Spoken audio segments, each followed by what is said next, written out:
Creative babble. Every idea starts with a problem. Warby Parker's was simple. Glasses are too expensive. So they set out to change that. By designing glasses in-house and selling directly to customers, they're able to offer prescription eyewear that's expertly crafted and unexpectedly affordable. Warby Parker glasses are made from premium materials like impact-resistant polycarbonate and custom acetate. And they start at just $95, including prescription lenses. Get glasses made from the good stuff. Stop by a Warby Parker store near you.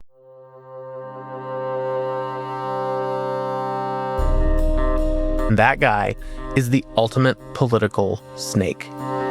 That's Tyler Fehrman. He's talking about Larry Householder, one of the most powerful men in Ohio history, the Speaker of the House.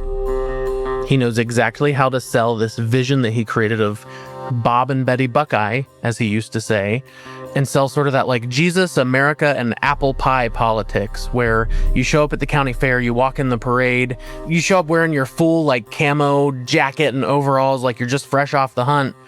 But in the background, you're taking $63 million in bribes from a utility just to abuse power. Larry Householder, the man who could make or break careers with a single phone call, the one who controlled which bills lived and which died. Crossing him wasn't just risky, it was political suicide. While a lot of people might think of Ohio as kind of a podunk little Midwestern flyover state, politically, it's not. It is as big a game as it gets. The way they play politics there is cutthroat and ruthless. And so I came up in that. But when I came up, there was healthy competition between Republicans and Democrats. And at the end of the day, even after a long, gross fight on the floor at the legislature, Republicans and Democrats would go grab a beer together.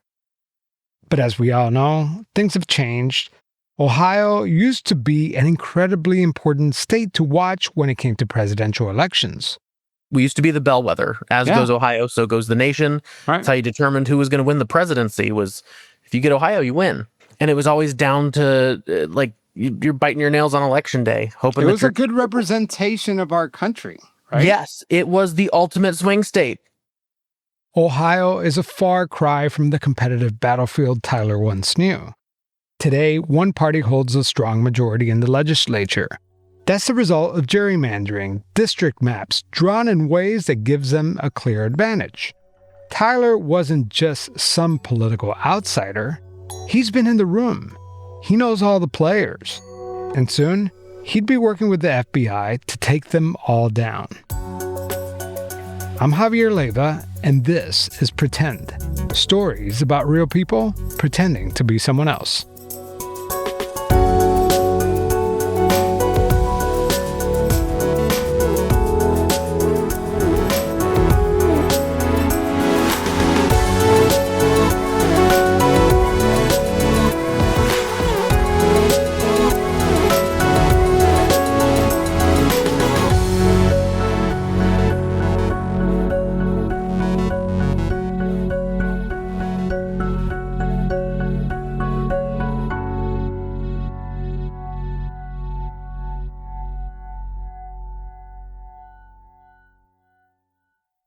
¿Hablas español? Sprichst du Deutsch? Kan du norsk? If you used Babbel, you would. Babbel's conversation-based techniques teaches you useful words and phrases to get you speaking quickly about the things you actually talk about in the real world, with lessons handcrafted by over 200 language experts and voiced by real native speakers. Babbel is like having a private tutor in your pocket. Start speaking with Babbel today. Get up to 55% off your Babbel subscription right now at babbel.com/Spotify. Spelled BABBEL.com/Spotify. Rules and restrictions may apply. This podcast is brought to you by Carvana. Got a car to sell but no time to waste? Hop on to Carvana.com to get a real offer for your car in seconds. All you have to do is enter your license plate, answer a few quick questions, and if you accept the offer, Carvana will pay you as soon as you hand the keys over. They even offer same-day pickup in many cities. Save your time, score some cash, and sell your car the convenient way to Carvana. Pickup times vary. Fees may apply.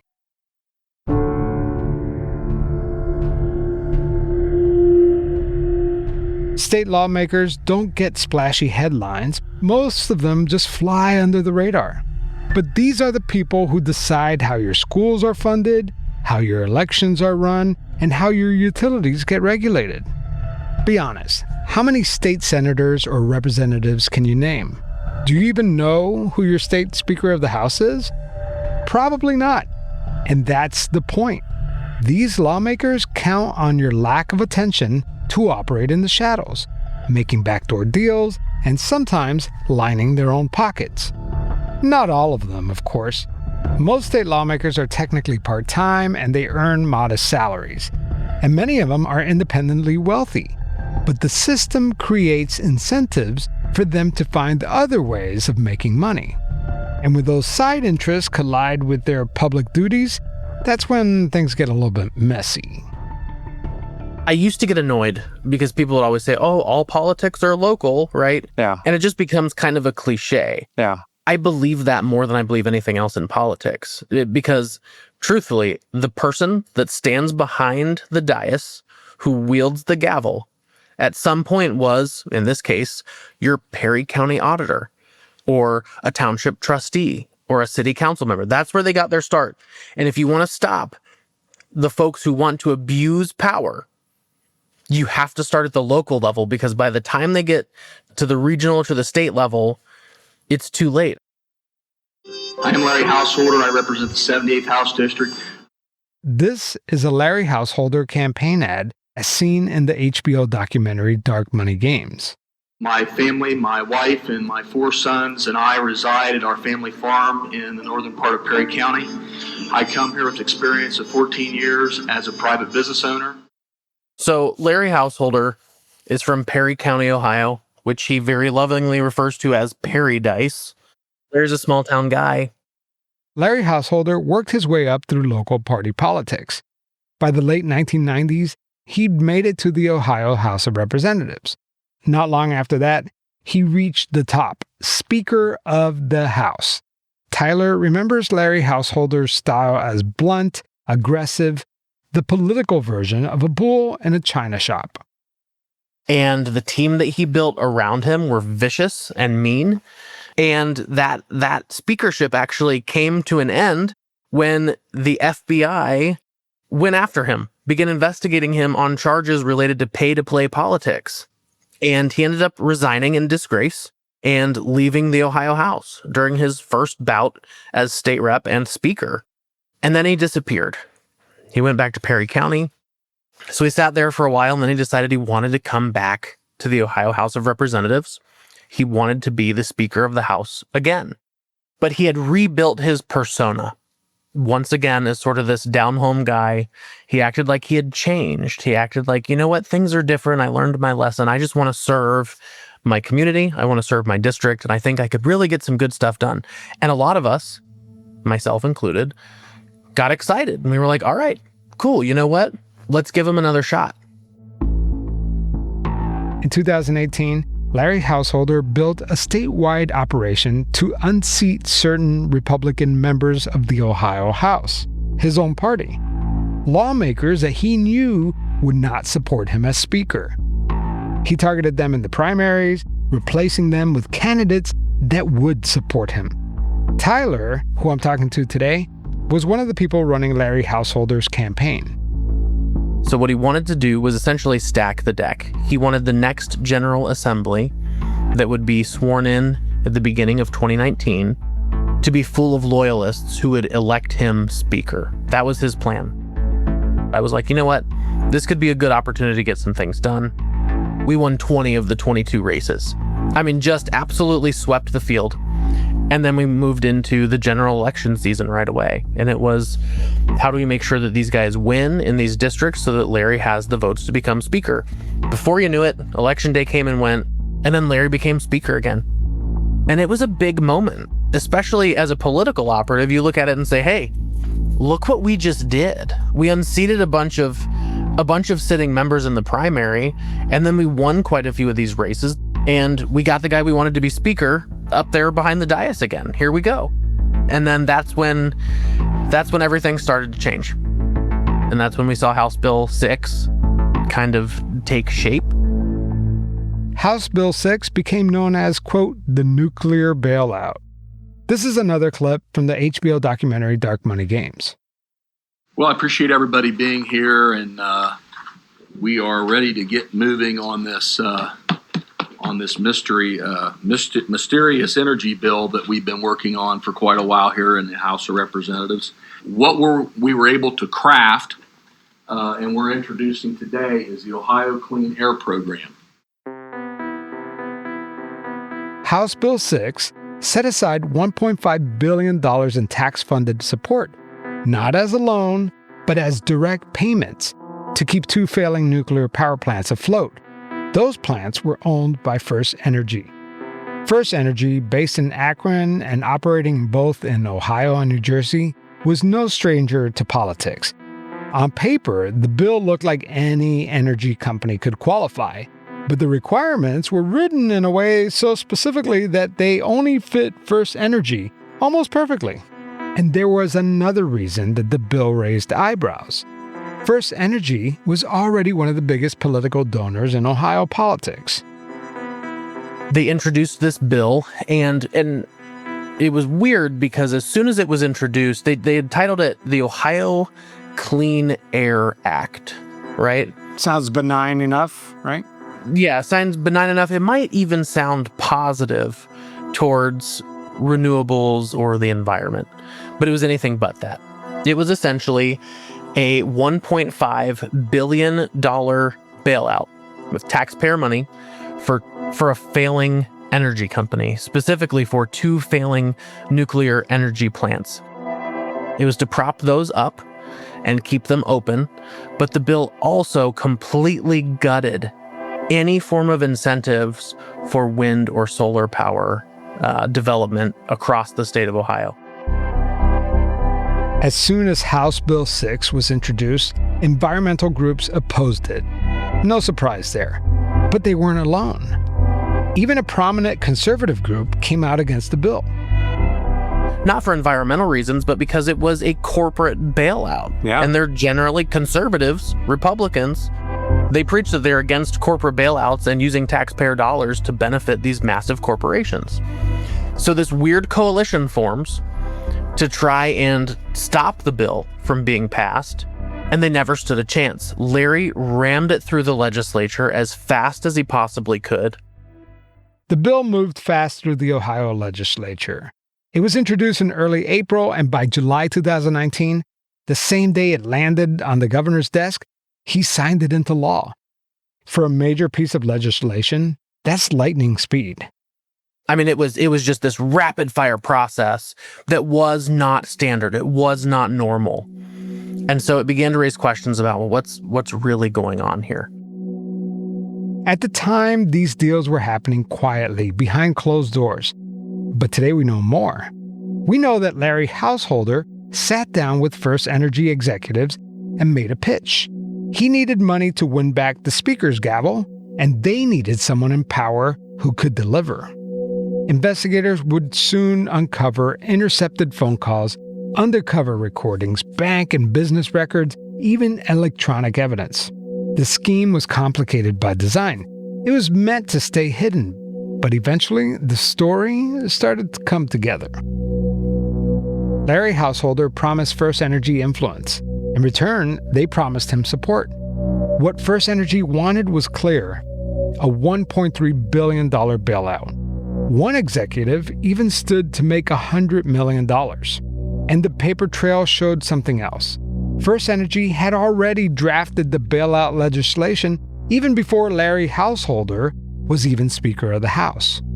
His message was simple: put me in power, and I'll pass the bill you need. House Bill 6 sailed in record time. And when it became law, people started asking the obvious question: but what the heck can we do about this? There was really only one option left: take it to the voters. The one avenue they had was to take it to the ballot, a ballot referendum campaign to repeal House Bill 6 before it went into effect. In Ohio, citizens can overturn a new law through something called a ballot referendum. It works like this. You collect enough signatures from registered voters across the state to get the issue placed back on the ballot.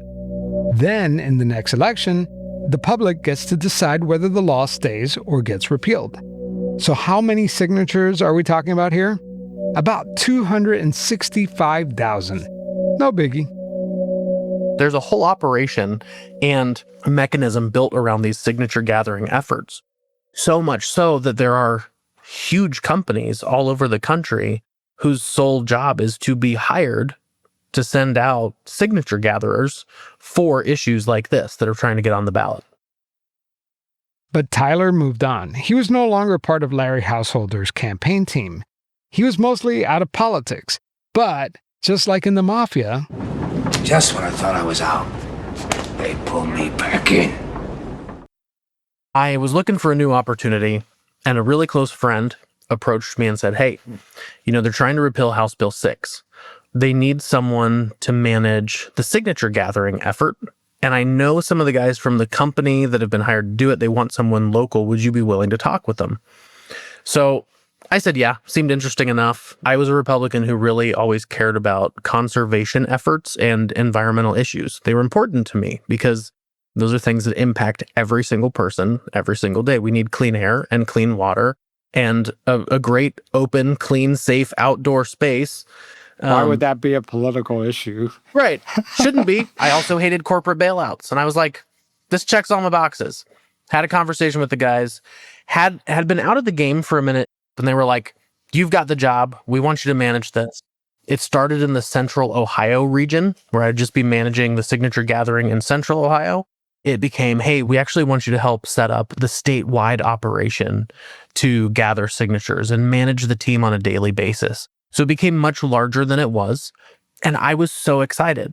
When I was offered the opportunity, I went to Matt Borges, the former chairman of the Ohio Republican Party, who helped Larry rise to power, who was a mentor and a very close friend of mine, and said, hey, I'm being offered this opportunity. I know you're on the opposite end of it. I just want to be respectful and let you know. And the response was, no big deal. That's politics. It's business. We'll be on opposite sides sometimes. Don't worry about it. Best of luck, right? Tyler would certainly need luck for this wild ride that he's about to get on.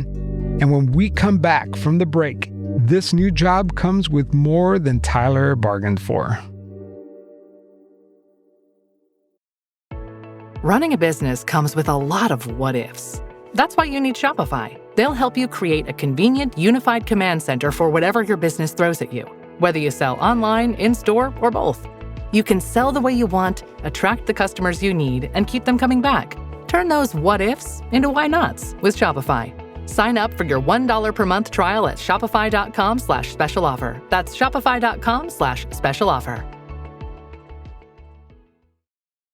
The #1 selling product of its kind with over 20 years of research and innovation. Botox Cosmetic, onabotulinum toxin A, is a prescription medicine used to temporarily make moderate to severe frown lines, crow's feet, and forehead lines look better in adults. Effects of Botox Cosmetic may spread hours to weeks after injection, causing serious symptoms. Alert your doctor right away as difficulty swallowing, speaking, breathing, eye problems, or muscle weakness may be a sign of a life-threatening condition. Patients with these conditions before injection are at highest risk. Don't receive Botox Cosmetic if you have a skin infection. Side effects may include allergic reactions, injection site pain, headache, eyebrow and eyelid drooping, and eyelid swelling. Allergic reactions can include rash, welts, asthma symptoms, and dizziness. Tell your doctor about medical history, muscle or nerve conditions including ALS or Lou Gehrig's disease, myasthenia gravis, or Lambert-Eaton syndrome and medications, including botulinum toxins, as these may increase the risk of serious side effects. For full safety information, visit BotoxCosmetic.com or call 877-351-0300. See for yourself at BotoxCosmetic.com.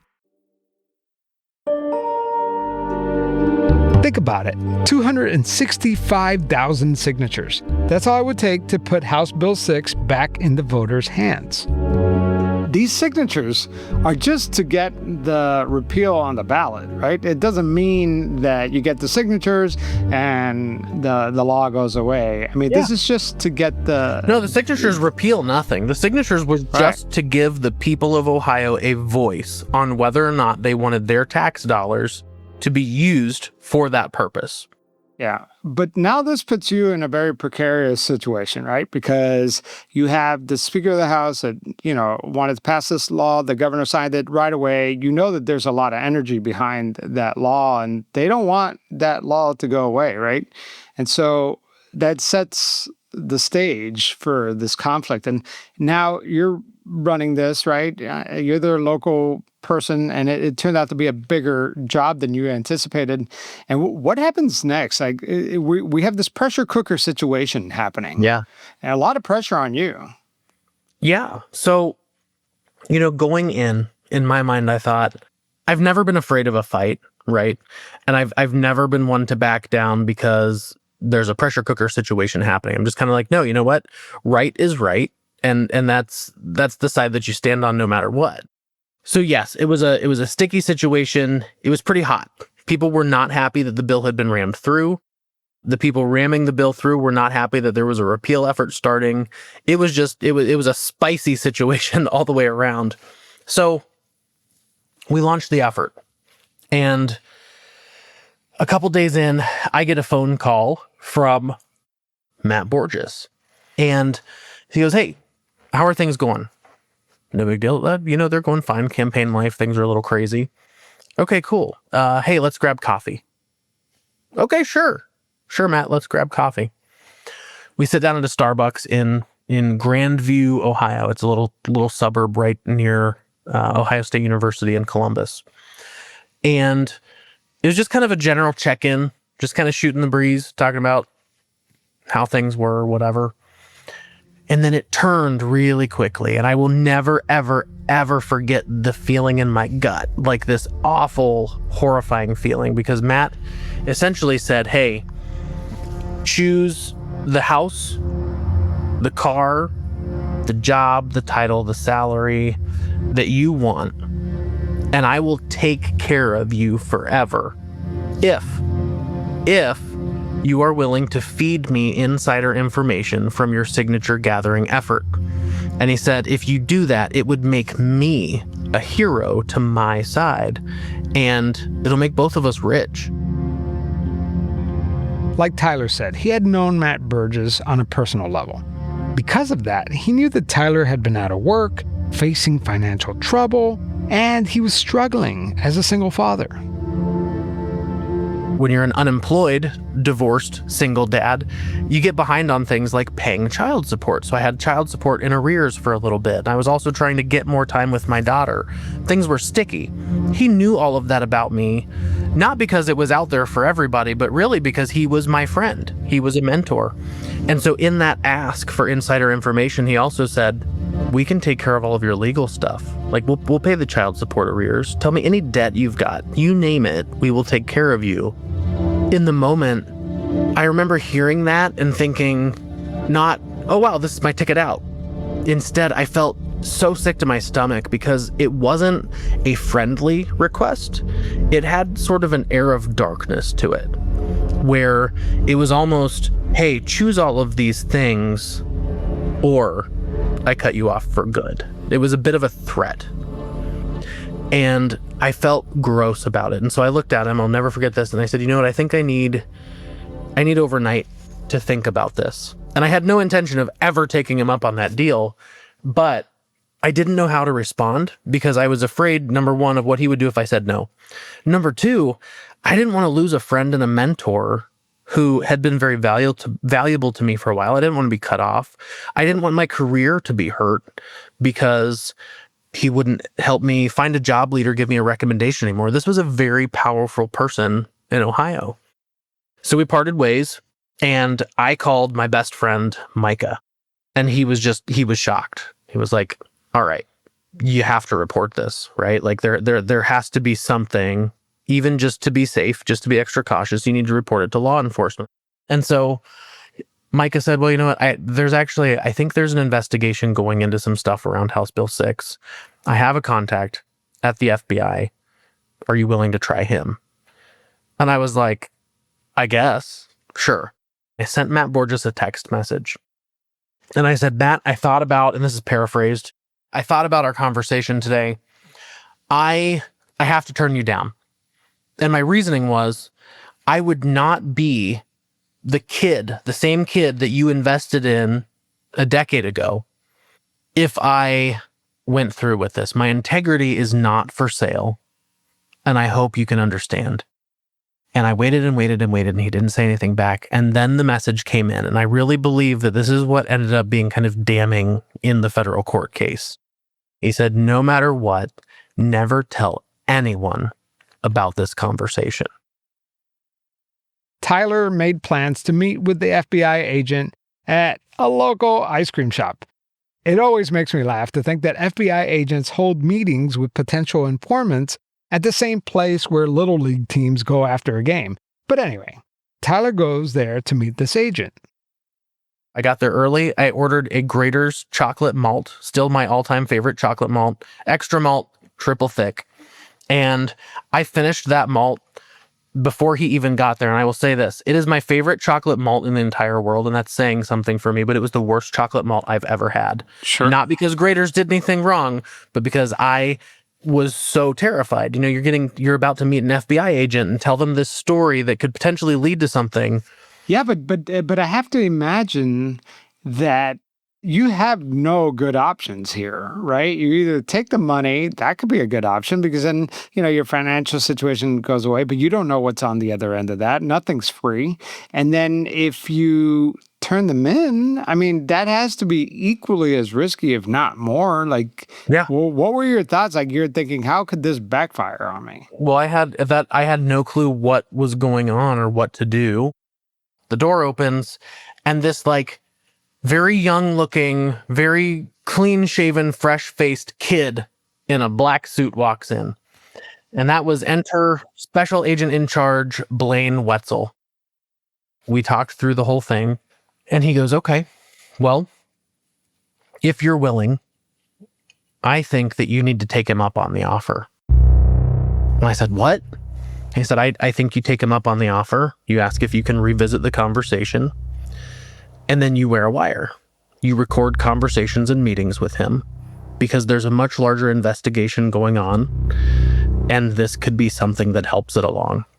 And I just remember thinking oh my God, what kind of B-list actor, Netflix, direct-to-TV movie situation did I just get myself written into? And I said, okay, how does it work? And he goes, well, how it works is you're going to meet me and another one of the agents tomorrow down the street at the bagel shop. And at this point, I'm just cool. All right, what? Are we going to Coney Island next week? Come on. So I'm sitting in the booth at Ruger's Bagels on High Street in Worthington. And I'm sitting there and I know I'm nervous and had a bagel. Normally really good bagels, worst bagel I've ever had. And these two guys walk in. One of them is Agent Wetzel and another one is a guy that I'd never seen before. They walk in and they sit down and they're, Tyler, how you doing? And I said, I'm doing fine. But before we go any further, and I said, I'm not trying to be rude. I'm not trying to be a jerk, but can you guys prove to me that you are and they were before I even finished the sentence, they kind of look at each other, nod their heads. And they both open their jacket, pull out, and it's literally unmistakable. You can see them in movies, not the same. You see it in person, and it is, you just know in your bones, okay, this is legit. It's the badge on the flip, the leather flip case or whatever. It's got the ID. And so in that conversation, we outlined every step of the process. We outlined what I would do. We outlined how the recordings would work, what to say and what not to say. And they were really, looking back, they were gauging to see if I had it in me, right? If I would be able to do this without blowing the whole case. Yeah. Right. And sounding scared or throwing them off or breaking under pressure. At one point, Jeff Williams looked at me and said, I know this is incredibly hard for you to have these conversations with them because you have to make so much up. And then they said, all right, so what we need you to do is we need you to get Matt back on board. The last thing you told him was that your integrity wasn't for sale. We need you to put your integrity up for sale. And how do you turn that ship around? Well, what you do is you start by having a subject, in this case Matt Borges, who was just as desperate for power and money as he thought I was. The FBI agent gave Tyler specific instructions. First, he was never supposed to answer another call from Matt Borges again. He was supposed to miss the call so he could call Matt back on a recorded line. Everything had to be recorded. So I reached back out and I said, hey, Matt, can we revisit our conversation from the other day? I was thinking about it. It's not really a big deal. It's not going to sink the effort if you know the whereabouts of the signature gatherers, or if you know how many signatures we have. And I've got a lot of stuff to handle. And I spin this whole story about my daughter and custody and like bills and all this stuff.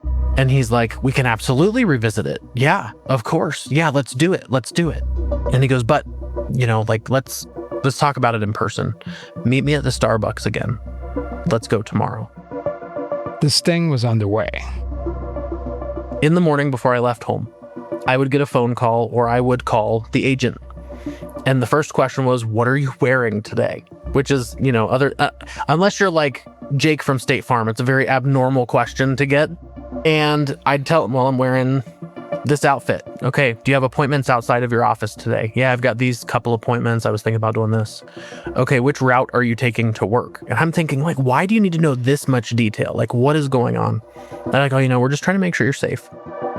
The FBI were hard at work behind the scenes, covering every possible hole in the plan. They told Tyler to take a specific route to Starbucks, and before meeting Matt, he was to meet with the FBI team a mile and a half away. They told him to park at the end of the parking lot, look for the cruiser, walk across the parking lot by himself, and get into the car for a briefing. It all had to be perfect. Tyler was known to wear baseball caps, especially on hot Ohio days, to keep his head from burning. So the agents decided to use that to their advantage and place a recording device in the ball cap. They also gave him a normal-looking key fob with a recording device and instructed him to put his keys on the table during the meeting. All right, so this is the way it works. We're gonna set these devices to record. Once we start recording, do not speak, because everything will be a part of the documented recordings. So we're going to start the recordings. You're going to put the hat on. You're going to take the keys. You're going to drive to your location, get out. After you have this meeting, you're going to come back to a different location to meet us. Don't speak. Don't answer your phone. Nothing. Park your car. Find our vehicle. Get in. Do not speak. We will turn the devices off, and then we'll debrief. And I was like, oh my gosh, okay. So they turn the devices on. They're like, they had to give like a date reference or something, date and time, and like the subject. So I get all geared up. Devices are on. I drive to the Starbucks. There's no Matt Borges. That scared little bitch never showed up. And I'm sitting there going, I got all worked up for this. I am freaking out. Why is he not here? Did he call? Well, so I'm trying to figure out, okay, what do I do? Do I call him on the recorded line from right here at this Starbucks? Do I text him? What do I do? Because any communication needed to be recorded. So text messages all got screenshot. Phone calls all got recorded. Well, I can't call the agent because the recording's on. And so I'm like sending a couple text messages. Reach out to Matt. And I'm like, hey, where are you? And he's like, hey man, sorry, I got tied up in meetings. I'm not going to be able to make it. Let's reschedule. So we talk on the phone that night. He calls me, I don't answer. I call him back with an excuse. Sorry, a meeting ran over. Thanks for letting me call you back. And he's like, you really freaked me out. You told me your integrity wasn't for sale. What changed? And we have this whole conversation where I try to convince him. It's not a big deal. He's like, all right, fine. Sorry, you really freaked me out. And he goes, you're not, he says, you're not going to like blow this up. I said, no. And he goes, good, because if this got out, it'd be bad for both of us, but it would be worse for you. And I just remember thinking, oh my God, what is he implying, right? So we set up a meeting. Whole thing all over again. Set up, wired up, driving to my location, taking a specific route, taking the long way around. And I get there and he shows up. Next time on Pretend. He literally turns and looks at me in that moment. He goes, good, because if you fuck with me, I will blow up your house. Ohio House Speaker Larry Householder has been arrested on racketeering charges. To see it really happen, to see the Speaker of the House, like one of the most powerful people in the state, one of the biggest personalities you've ever encountered, to see him arrested, and charged. Talking about it's one thing, seeing it happen is completely different. And it was this moment of like both relief, but also fear.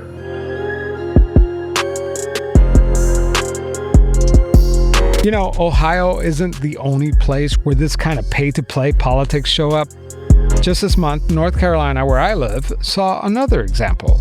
Lawmakers here voted to override several of the governor's vetoes.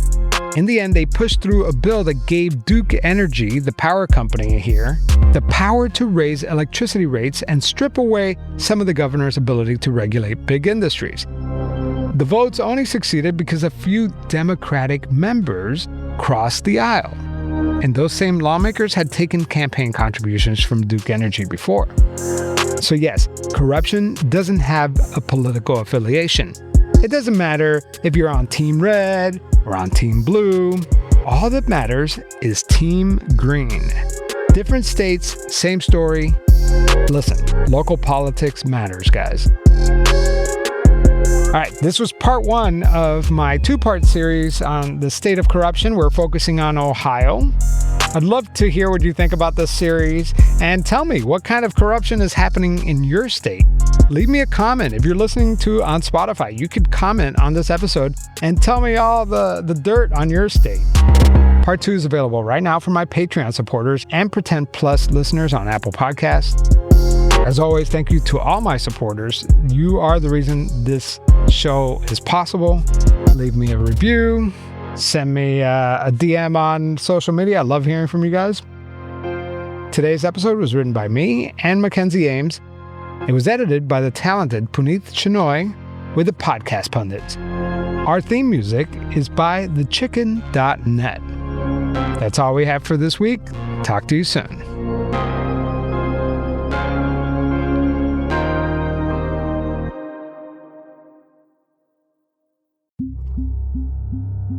Creative Babble.